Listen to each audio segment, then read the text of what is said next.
курулушуна мезгил кутусу салынган имарат заманбап шартта болот. Ичинде 27 класс, дагы кошумча 20 класстар, 400 орундуу жыйын зал, кенен ашкана, мед кабинет болмокчу.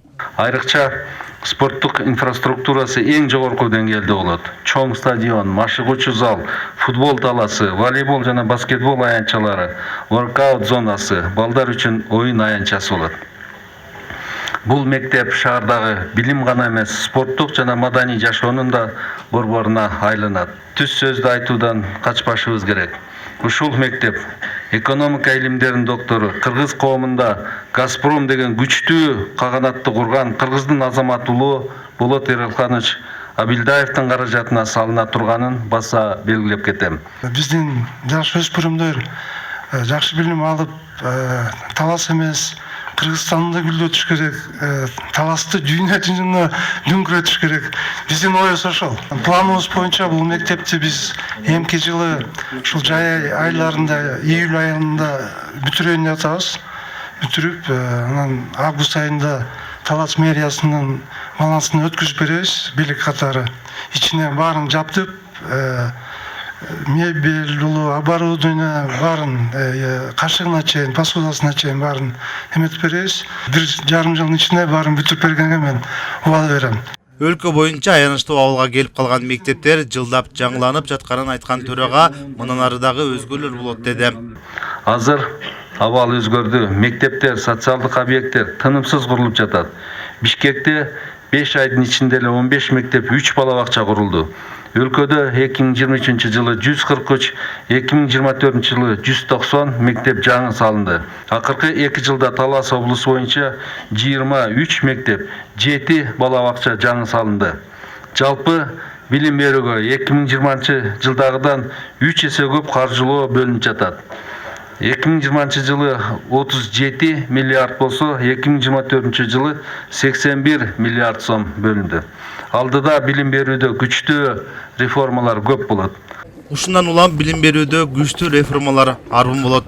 Анткени президентибиз урматтуу Садыр Нуркожоевичтин жетекчилиги астында мамлекет азыр туруктуу өнүгүүгө карай багыт алды.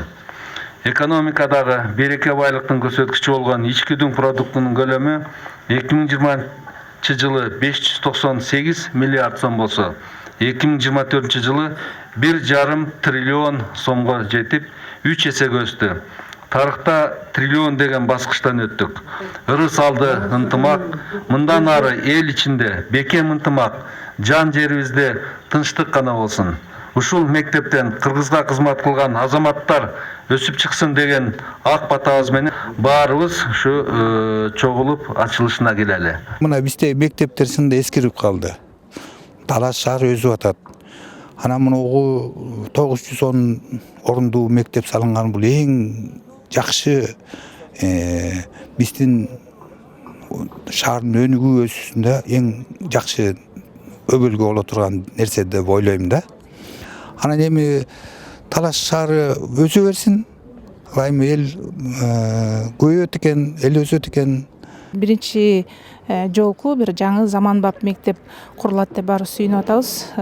Мектептерде орундар тартыш, класстарда 40тан отурган окуучулар бар.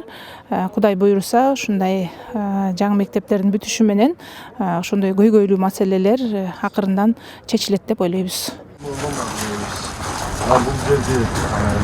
Талас шаарынын тынчтык корунушуна курулуп жаткан ипотекалык үйлөрдүн курулушу 25%га аяктады. Министрлер кабинетинин төрагасы Адылбек Касымалиевдин Таласка болгон иш сапарынын алкагында ипотекалык үйлөрдүн курулушу менен жеринде таанышып, курулушту өз убагында сапаттуу бүткөрүүнү белгиледи. Мына өзүңүздөр көрүп тургандай эле учурда курулуш кызуу жүрүүдө, күнүн ысына карабастан мында жумушчулар жана техникалардын иш ыргагы байкалууда. Ипотекалык үйлөрдүн курулушу быйыл толугу менен аяктап, 2026 жылдын 1-кварталында пайдаланууга берилүү алдында турат. Жалпысынан 319 батир болот. Анын ичинен 143 квартира однокомнатный, 121 квартира двухкомнатный, 55 квартира трехкомнатный болот. Бул ошол ГИКтин программасы боюнча берилет. Бүгүнкү күндө жумушубуз көрүп турганда бир 25%га, 20%, барып калды. Негизги жумуштар бул 0-га чыкканга чейинки болот да, бул жагы уже батып кетет. Андан кийин төрага башка объекттерде иш сапарын улантты. Нурузбек Шабдымбек уулу, Элхан Арсланбеков, Талас облусу.